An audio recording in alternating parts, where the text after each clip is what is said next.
Hola a todas y a todos, mi nombre es Aarón Segura y les voy a exponer algunas ideas acerca de la individualización de la sanción en el procedimiento especial sancionador. Lo primero que quisiera exponer, lo primero que quisiera tratar es que el concepto de la sanción, el término sanción, es un concepto problemático. Es decir, el primer gran obstáculo cuando se habla acerca de la individualización de la sanción precisamente tiene que ver con lo que significa una sanción.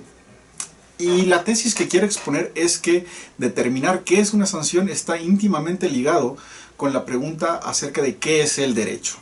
Es decir, se trata de una pregunta que tiene que ver con la ontología filosófica jurídica acerca de cómo comprendemos el derecho. Y para ello abordaré muy brevemente algunas ideas clásicas acerca de lo que es el derecho. Entonces, por ejemplo, si le preguntamos a un jurista como Hans Kelsen qué es el derecho, él nos vendría a decir que el derecho es más que nada un conjunto, un sistema jerarquizado de normas.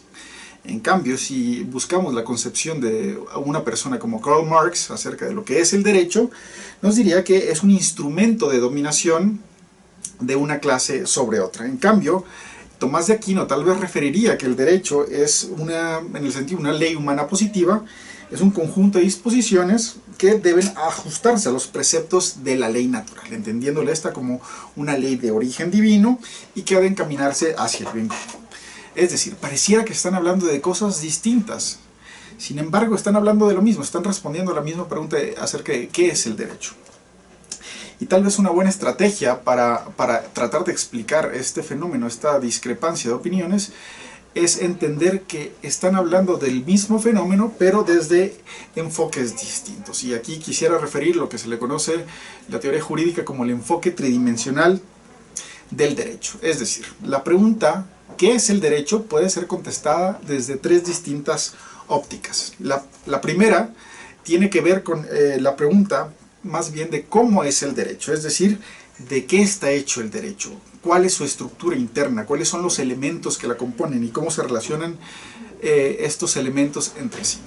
En cambio, otra perspectiva respondería más bien a la pregunta de ¿para qué sirve el derecho? Es decir, ¿cuál es la función que de hecho cumple el derecho de cara a la sociedad? Finalmente, otro enfoque respondería más específicamente a la pregunta de cómo debería ser el derecho, es decir, cuáles son los criterios del derecho justo, cómo se valora el derecho, cuál es la calificación ética que merecería el derecho. Es decir, tenemos tres grandes enfoques para responder a esta pregunta de qué es el derecho. Entonces, lo vendría a detallar cada uno de estos enfoques a continuación. El primero, el enfoque estructural del derecho, que es un enfoque normativo. Aquí nos fijamos a esta pregunta de cómo es el derecho, nos fijamos en el derecho en cuanto a un conjunto de normas válidas, es decir, es una perspectiva propiamente estructural, donde lo más importante tiene que ver con la validez de las normas. Entonces, aquí hablamos de que una norma es válida en la medida en que es una norma regular, que ha sido creada conforme al procedimiento adecuado, que pertenece a un sistema jurídico en específico y que es obligatoria.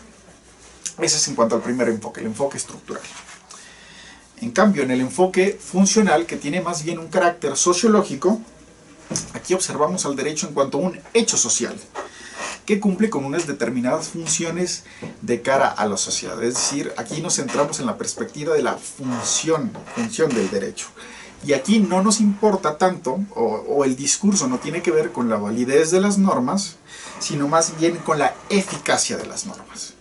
Y una norma puede ser eficaz en distintos sentidos. Pudiéramos hablar que una norma es eficaz en la medida en que es obedecida efectivamente por sus destinatarios, o que una norma es eficaz en la medida en que es aplicada, de hecho, por las autoridades encargadas y facultadas para ello, o que de hecho genera los fines para los cuales había sido prevista. Es decir, son distintos niveles de eficacia de las normas que tienen que ver con esta perspectiva, con este enfoque funcional o sociológico del derecho.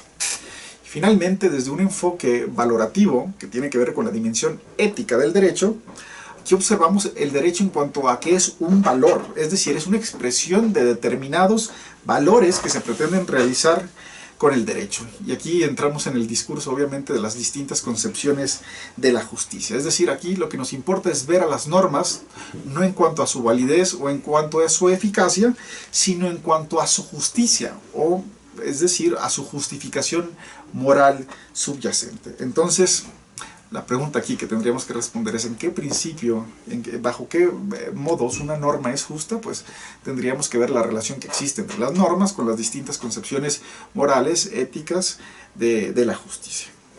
Es decir, todos estos distintos enfoques, el enfoque estructural, el enfoque funcional y el enfoque valorativo, pretenden dar cuenta de una cara distinta de lo que es el derecho, sin duda un fenómeno complejo. Ahora sí, con estas ideas en mente podemos regresar otra vez a discutir la sanción. Y precisamente la sanción también puede ser vista desde cada uno de estos enfoques. Entonces diríamos que desde un enfoque estructural, una sanción es un acto de aplicación y concreción que hace el juez desde un parámetro de punibilidad establecido por el legislador.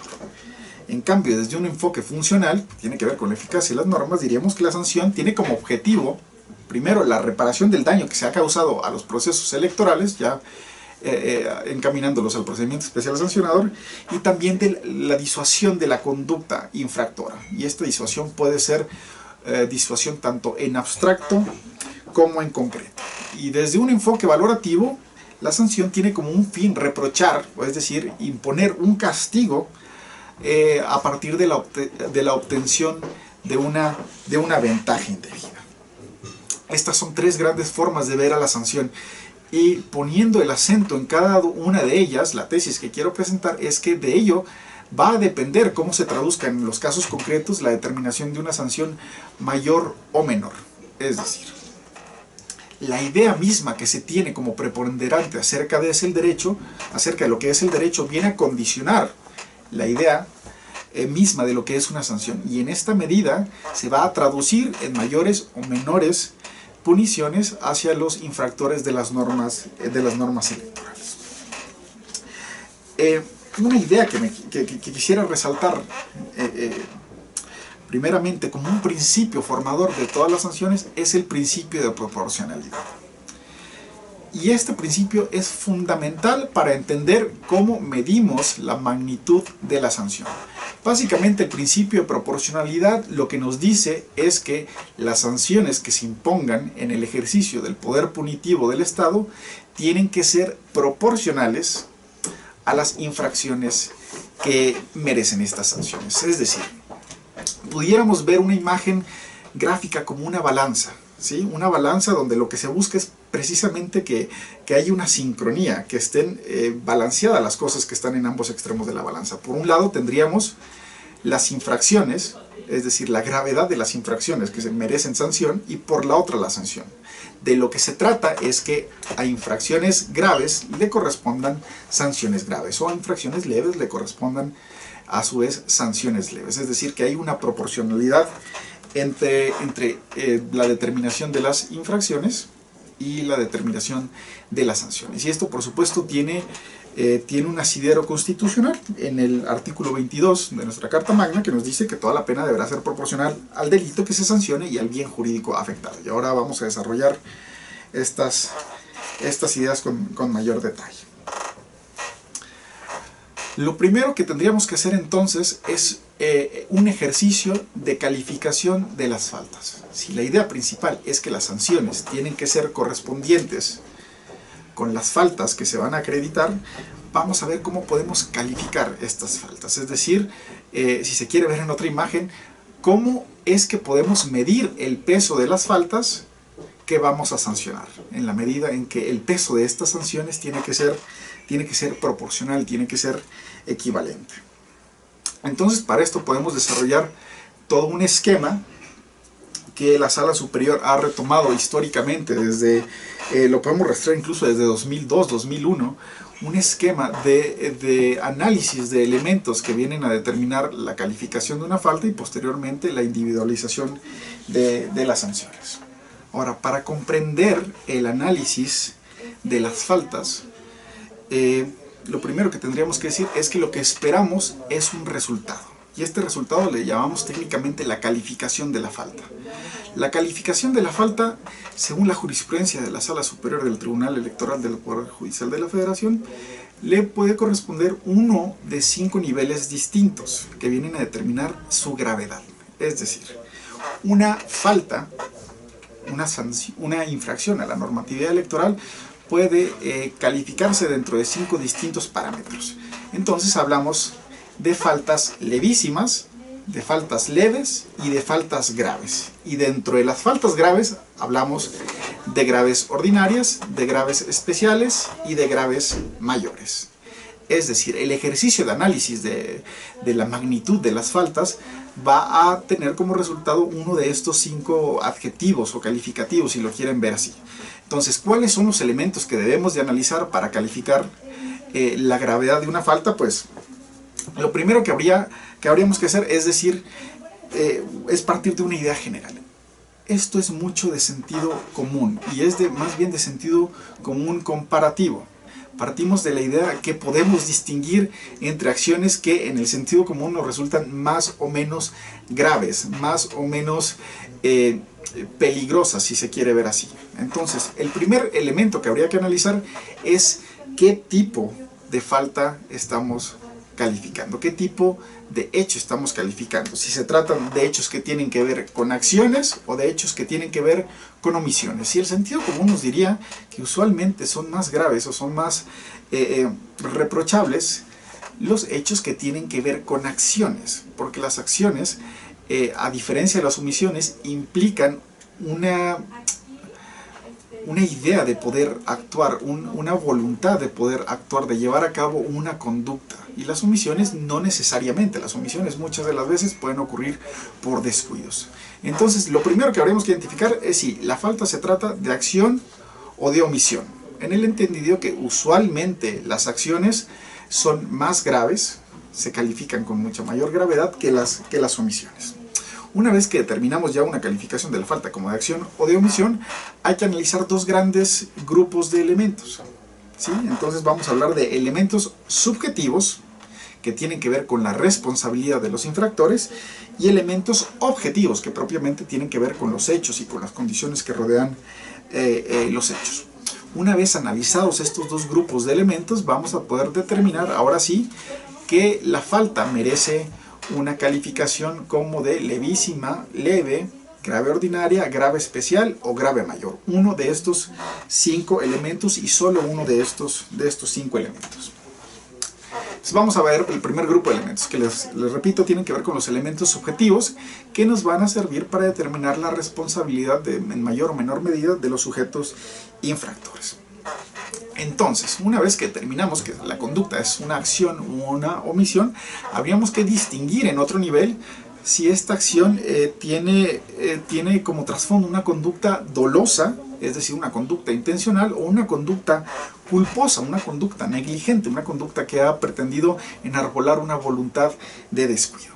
Es decir, repito, esto tiene mucho que ver con sentido común. Usualmente consideramos a las conductas dolosas como más graves que las conductas culposas, porque repito, las conductas dolosas tienen este elemento de conocer cuál es el ilícito y querer el resultado que se va a generar con este ilícito, a diferencia de las conductas negligentes o culposas, que si bien tienen este elemento de conocer el ilícito, no hay una voluntad de querer el resultado, pero sí hay una voluntad de aceptar las consecuencias de esta acción. Entonces, partimos de la idea general de esta, que las conductas dolosas son más culpables, son más punibles que las conductas culposas. En este análisis también nos va a resultar relevante el análisis de los medios utilizados. Y esto, repito, tiene que ver con la misma idea de verificar cuál es la intención del sujeto al actuar ilícitamente. Si los medios utilizados revelan un ánimo de preparación, un ánimo de creación de todo un entramado de conductas que propicien ilícitos electorales y por lo tanto ventajas indebidas, se van a calificar de manera más grave. Es decir, no en todos los casos los medios que se utilizan para cometer los ilícitos son relevantes, pero si así lo fueran, esto es necesario analizarlo como parte de la determinación de la gravedad de las conductas. Eso es por cuanto hace a la conducta de los sujetos. También nos importan las situaciones particulares de los infractores, y aquí quisiera referirme a dos conceptos: a la reiteración de las faltas y a la reincidencia en las faltas. Vamos a tratar de distinguir cada uno de estos elementos que tienen puntos en común, pero no necesariamente son todos coincidentes. Hablamos de que hay una reiteración de las faltas cuando se comete un ilícito una y otra y otra y otra y otra y otra vez. Si se quiere, de formas distintas, pero estamos hablando del mismo ilícito. Y una vez que se verifican todos estos ilícitos, se denuncian y ahora sí, seguido el procedimiento legal para ello, se impone una sanción. Y la sanción básicamente lo que va a determinar es todas estas conductas que repetiste una y otra y otra y otra y otra vez merecen una sanción, ¿sí? Fueron conductas que se reiteraron en el tiempo. En cambio, la reincidencia requiere que ya haya una determinación de la autoridad, una determinación además firme de la autoridad donde diga: esta conducta, este tipo de conducta es ilícita. Una vez que yo ya te notifique de esto, que es una conducta ilícita y se le sanciona de conformidad, si lo vuelve a hacer ya con el aviso de la autoridad jurisdiccional, en este caso, de que esa conducta había sido ilícita, si lo vuelve a hacer, ahora sí estamos hablando no de reiteración, sino de reincidencia. Es decir, la reincidencia es la repetición de una conducta que ya ha sido determinada judicialmente como ilícita y que se vuelve a repetir a pesar de este aviso de ilicitud que ya se le había dado por una conducta similar, es decir, una conducta del mismo tipo. Estamos hablando de mismos tipos de ilícitos. Entonces, mientras la reiteración tiene que ver con repetir una conducta una y otra vez, y no necesariamente una conducta sancionada ya, pero sí sancionable, la reincidencia sí tiene que tener este elemento ya de una determinación de ilicitud por parte de la autoridad competente. Y entonces, aquí también podemos hablar en estas situaciones del infractor de vulneraciones sistemáticas a las normas.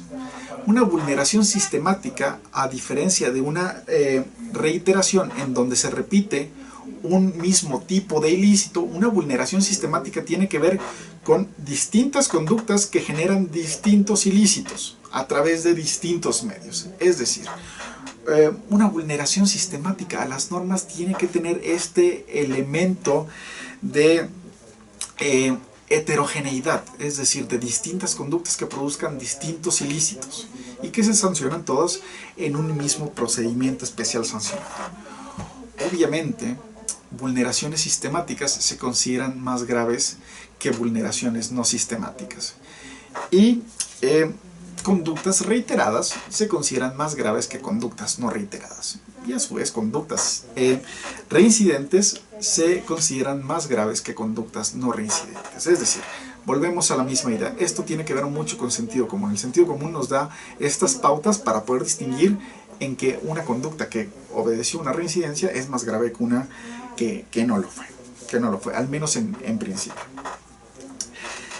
Aquí también, para terminar los elementos subjetivos, nos importa mucho cuál es el enlace personal entre el autor de la conducta y la conducta misma. Entonces aquí podemos hablar de que existen responsabilidades directas y responsabilidades indirectas por parte de los autores. Un ejemplo clásico, una responsabilidad indirecta es, por ejemplo, la culpa in vigilando de los partidos políticos respecto de las conductas que llevan a cabo sus militantes o sus candidatos o cualquier otra persona que esté a su cargo. Es decir, en estos casos estamos hablando no de que los partidos hayan cometido directamente las conductas, no que haya un enlace directo, pero sí un enlace indirecto en la medida en que tenían un deber de vigilancia y de cuidado respecto de distintas personas a su cargo. Entonces, esto también tiene que ver con el análisis de los elementos subjetivos que, repito, sirve para determinar cuál es la responsabilidad, el grado de responsabilidad de una persona con los ilícitos que se estén analizando.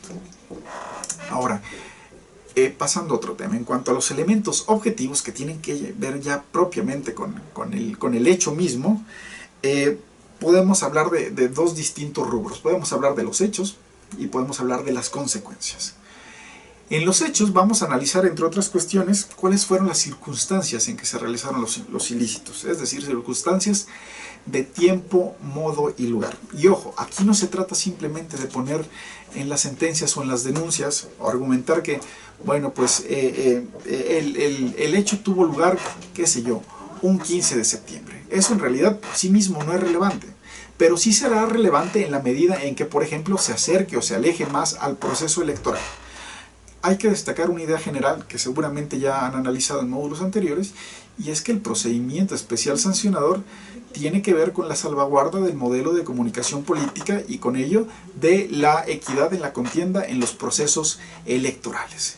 Entonces, cuando estamos hablando de que hay que analizar las circunstancias de modo, tiempo y lugar, hay que entenderlas vinculadas a los procesos electorales, ¿sí? Entonces, por ejemplo, un acto anticipado de campaña, sus circunstancias de modo, tiempo y lugar, particularmente las de tiempo, son relevantes en la medida en que se acerquen o se alejen más, por ejemplo, de la etapa de campañas, ¿no? Entonces, así como una idea general, pudiéramos decir que los actos anticipados de campaña que ocurran una semana antes de que empiece la etapa de campañas son menos graves que aquellos que ocurrieron 2 meses antes de la etapa de campañas, por la afectación que suponen a la equidad en la contienda. Si alguien se adelanta con mayor tiempo, es más grave que si se adelanta con menor tiempo, suponiendo que todas las condiciones sean iguales. Esto es lo que realmente nos importa analizar cuando hablamos de circunstancias de modo, tiempo y lugar.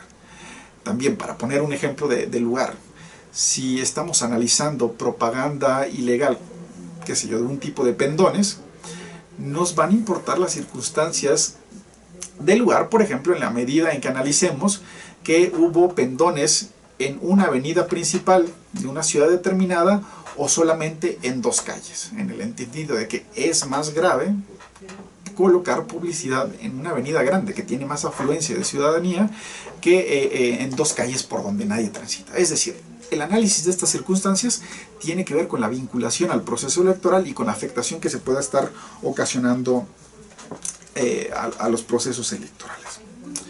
Otro aspecto que habría que considerar aquí en cuanto a los hechos es la trascendencia de las normas que se transgreden, ¿sí? Entendiendo que de cierta forma hay que establecer una jerarquía normativa. Y en esta medida podemos hablar de que violaciones a normas constitucionales son generalmente más graves que violaciones a normas reglamentarias, por poner un ejemplo, en la medida en que usualmente las normas constitucionales protegen valores más amplios que las normas reglamentarias, que más bien son normas de detalle. Aquí también nos importaría, por supuesto, la singularidad o pluralidad de las faltas acreditadas. Y hay que mencionar algo muy importante. En los procedimientos especiales sancionadores se impone una sanción por procedimiento, ¿sí? Por ejemplo, si a una persona la denuncian por haber cometido violaciones a las normas sobre propaganda política o electoral y actos anticipados de campaña y violación al artículo 134, párrafo octavo de la Constitución, que todo sería en materia del procedimiento especial sancionador. Si se denuncian una multiplicidad de conductas que generan una multiplicidad de ilícitos, no se va a imponer una sanción por cada una de ellas, sino que se impone una sanción global, ¿sí? En esta medida es que resulta evidente que ante una pluralidad de faltas acreditadas estaremos ante un escenario más gravoso que si hubiera simplemente una singularidad de faltas. Es decir, usualmente es más grave e importa mucho mayor responsabilidad haber cometido distintos ilícitos sancionables en un solo procedimiento que haber cometido un solo ilícito. Es decir, el análisis de la singularidad o pluralidad de las faltas acreditadas tiene sentido únicamente en la medida en que se trata de una sola sanción, y esta sanción tiene que abarcar toda la controversia, toda la litis que se está desahogando en el procedimiento especial sancionador. Por otra parte, en cuanto a las consecuencias de los hechos que estamos analizando, habría que ver cuáles son los resultados o efectos que sobre los objetivos de las normas han tenido estas distintas transgresiones. Es decir, si nosotros tenemos en cuenta que, por ejemplo, los actos anticipados de campaña pretenden regular la equidad en la contienda, para poder determinar cuál es la sanción que vamos a imponer, tendríamos que hacer un ejercicio de verificar cuánto es que efectivamente se afectó esta equidad en la contienda, ¿sí? A través del análisis de todos estos elementos, por supuesto. A lo único que me quiero referir, una idea así muy clara, es que los resultados sí importan. Es decir, tendría que haber una relación proporcional entre afectación de las normas, entre generación de resultados y entre sanciones. Es decir, a mayor afectación, a resultados más gravosos, le corresponderían sanciones más graves, sanciones de montos más elevados, de una magnitud mayor que si se afectaran en menor medida. Y por supuesto, otro elemento muy importante para verificar cuál va a ser la gravedad de las conductas que vamos a determinar, tiene que ver con el beneficio que los infractores obtengan a través de la comisión de estos ilícitos. La idea general es que los actores políticos no obtengan un beneficio mayor del daño, por ponerlo entre comillas, que se les pudiera generar con una sanción. Es decir, si a través de una serie de ilícitos obtuvieron beneficios propagandísticos, por poner un número equivalentes a 1.000.000 de pesos, si imponemos una sanción de 100.000 pesos, es negocio. No sé si me estoy explicando. Es decir, de lo que se trata es que las sanciones sean de una magnitud tal que opaquen cualquier beneficio que se haya obtenido con la comisión de ilícitos. Y este es más o menos todo el panorama general que habríamos que analizar en los procedimientos especiales sancionadores para, repito, llegar a una conclusión en específico que es la gravedad de la falta. Y esta gravedad, repito, idea importantísima, puede ser levísima o leve, o grave ordinaria, o grave especial, o grave mayor. Solamente una de estas 5 calificaciones es la que se le puede determinar a una falta. Sin embargo, la gravedad no es el único elemento a tomar en consideración para la imposición de una sanción. Otro elemento muy importante que la ley determina tiene que ver con las condiciones particulares del infractor. Y por condiciones particulares quisiera hacer un énfasis en las condiciones socioeconómicas del infractor. A ver, si partimos de la idea de que la sanción se le impone a un sujeto en particular, habríamos que analizar cuáles son las condiciones particulares de este sujeto para ver qué tanto se le está afectando realmente. Y en materia electoral esto es muy importante porque la afectación, por ejemplo, pecuniaria a las personas incide directamente en la capacidad de competencia que pueden llegar a tener en los procesos comiciales. Pongamos un ejemplo comparativo. Supongamos que por el mismo ilícito cometido por 2 partidos distintos, se les impone a ambos una multa de 100.000 pesos. Nada más que la diferencia es que un partido tiene como capacidad económica mensual para poder operar un presupuesto de 200.000 pesos. Mientras que el otro partido tiene una capacidad económica mensual para operar de 1.000.000 de pesos. Si bien a los dos se les estaría imponiendo la misma multa, es decir, el mismo monto, una multa de 100.000 pesos, en realidad ello se traduce que a un partido le estarías quitando el 50% de su capacidad económica mensual para operar, mientras que al otro únicamente el 10%. Por la misma conducta, por las mismas condiciones, si se quiere ver así un análisis de ceteris paribus. Esto nos importa muchísimo a la hora de determinar una sanción, porque otro de los elementos importantísimos para poder determinar sanciones es que los actores políticos no pierdan su capacidad para poder contender efectivamente en los procesos comiciales. Entonces, estas condiciones particulares del infractor nos van a servir para modular de mayor o menor medida también el monto de las sanciones.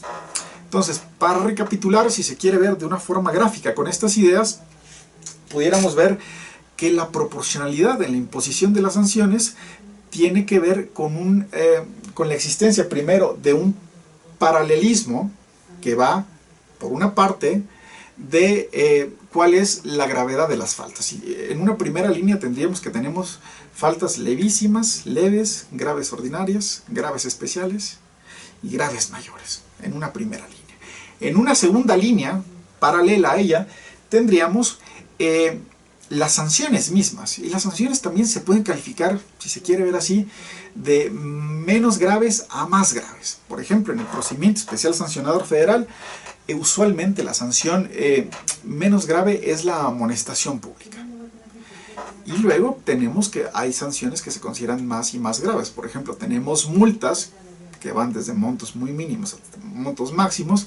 Después tenemos pérdidas temporales de derechos, como por ejemplo la pérdida de la capacidad de poder difundir propaganda en radio y televisión, e incluso a la pérdida de registro por parte de los partidos políticos. Evidentemente es de sentido común poder concordar que una amonestación pública es una sanción mucho menos grave que la pérdida del registro de un partido político, ¿sí?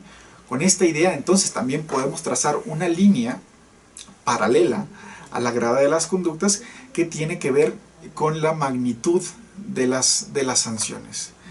Entonces, de lo que se trata es de que haya un perpendicularismo, si se quiere ver así, entre la gravedad de las faltas y la imposición de las sanciones. De tal forma, y recurro otra vez a la imagen de la balanza, que a faltas graves le correspondan sanciones graves, ¿sí? Es decir, en primer lugar tendremos que trazar una línea así perpendicular entre estas líneas paralelas.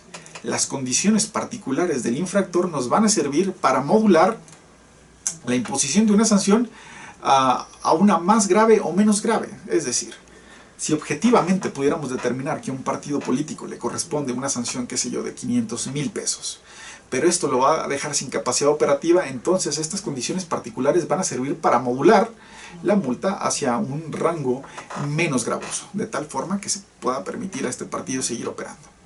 Pero si también objetivamente determinamos que una multa de 500,000 pesos en realidad no va a reparar el daño o no va a afectar materialmente la operación de un partido, es decir, no va a representar un castigo real y material para el partido, para poder operar y para poder seguir compitiendo en la competencia, entonces modulamos hacia el otro lado, nos subimos en el monto de las multas. Esta es la gran idea de proporcionalidad, determinar una balanza que por una parte considere las condiciones particulares del infractor y la gravedad de las faltas, y por la otra la imposición de las sanciones. Repito, se trata de guardar de cierta forma una armonía, un balance, o lograr que existe este paralelismo entre sanciones y faltas. Ahora, existen distintas discusiones acerca de la individualización, bueno, propiamente acerca de las sanciones, que es importante que se tengan en cuenta. La primera de ellas tendría que ver con el carácter de la amonestación pública propiamente como una sanción. Y aquí los argumentos son de dos tipos. Por una parte, hay gente que considera que la amonestación pública no es realmente una sanción en la medida en que no implica una pérdida de derechos, por ejemplo, derechos patrimoniales, como en el caso de las multas. Mientras que por el otro lado, la amonestación pública, en la opinión de algunas otras personas, sí es una sanción que se impone de cara a la sociedad, es una especie de castigo público, de una vergüenza pública que tiene que ver precisamente con la comisión de ilícitos. Ese sería un primer momento. La importancia de fincar este debate, o al menos de abonar a ello, es que si realmente somos de la opinión que la amonestación pública no tiene efectos disuasorios y no cumple con la función para lo cual están diseñadas las sanciones en los procedimientos especiales sancionadores, entonces raramente se van a imponer este tipo de sanciones. Se van a optar por sanciones más graves.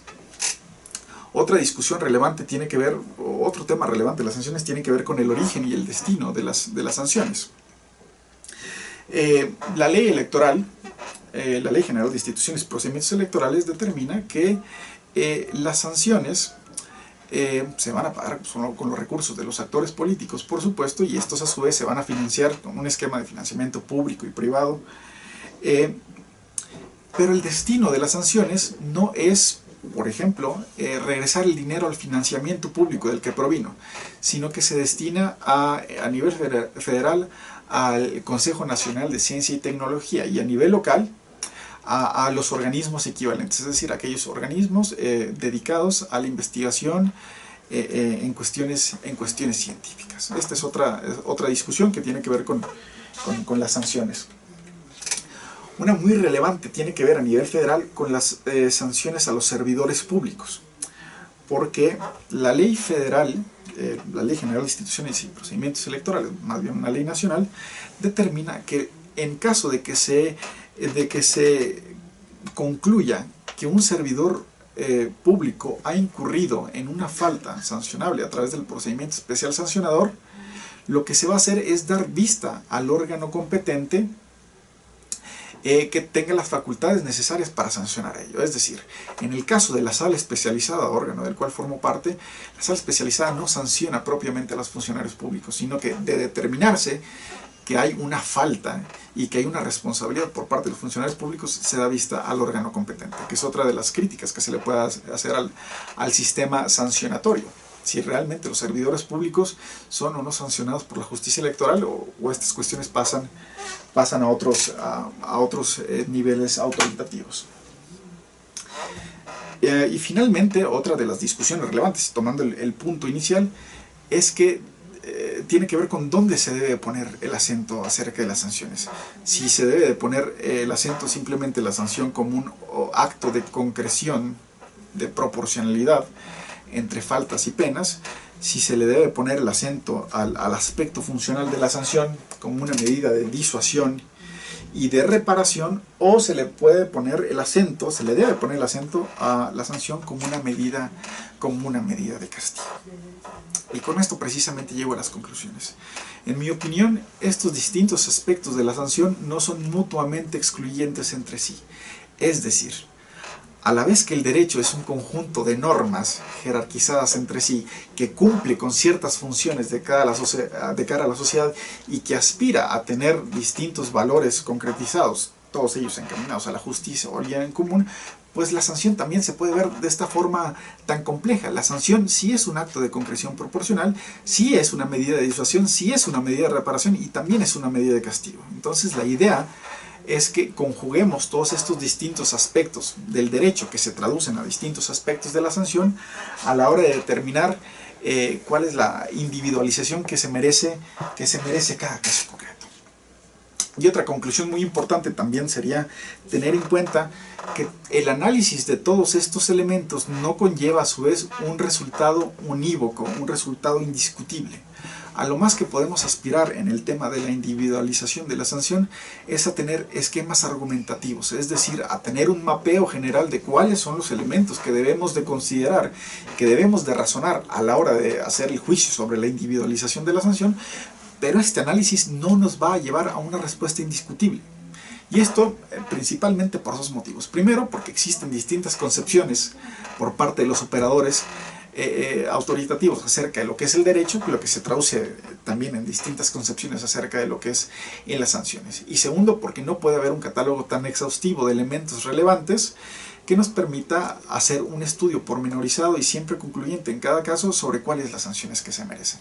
Es decir, por más intentos que hagan los legisladores de darnos un catálogo de elementos a analizar para sancionar, la experiencia nos dice que la práctica siempre conlleva distintos elementos, cada uno de los casos conllevan distintos elementos que pueden variar la decisión acerca de la individualización de la sanción. Entonces tal vez lo más importante sería hablar de un valor de prudencia por parte de los operadores encargados de la individualización de la sanción como elemento muy relevante a la hora de sancionar, y entendiendo este valor de la prudencia como un juicio reflexivo y razonado acerca de todas las condiciones necesarias que deben de tomarse en consideración para analizar las sanciones, a su vez de un juicio reflexivo y razonado de cuáles son las consecuencias que probablemente la imposición de estas sanciones traerá consigo. Es decir, la individualización de la sanción es un ejercicio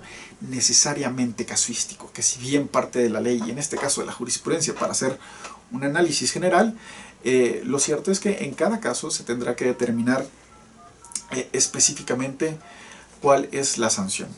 quisiera nada más terminar con una idea general que tiene que ver con este efecto disuasorio de las sanciones. Hablamos de efecto disuasorio en dos distintos niveles.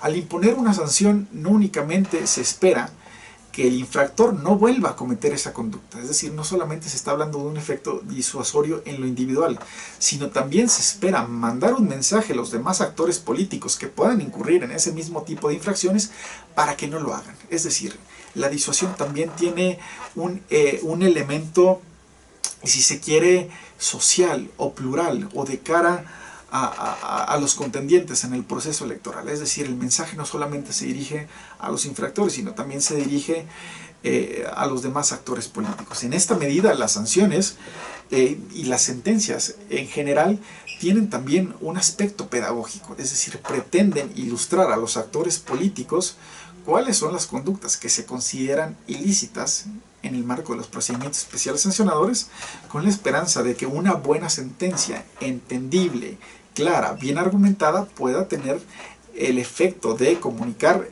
de forma eficaz qué es lo que se espera de los actores políticos y cuáles son las consecuencias que les esperan de infringir las normas en la materia.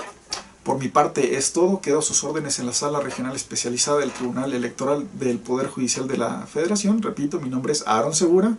Estoy a sus órdenes en el correo institucional aaron.segura@te.gov.mx. Muchas gracias a todas y a todos.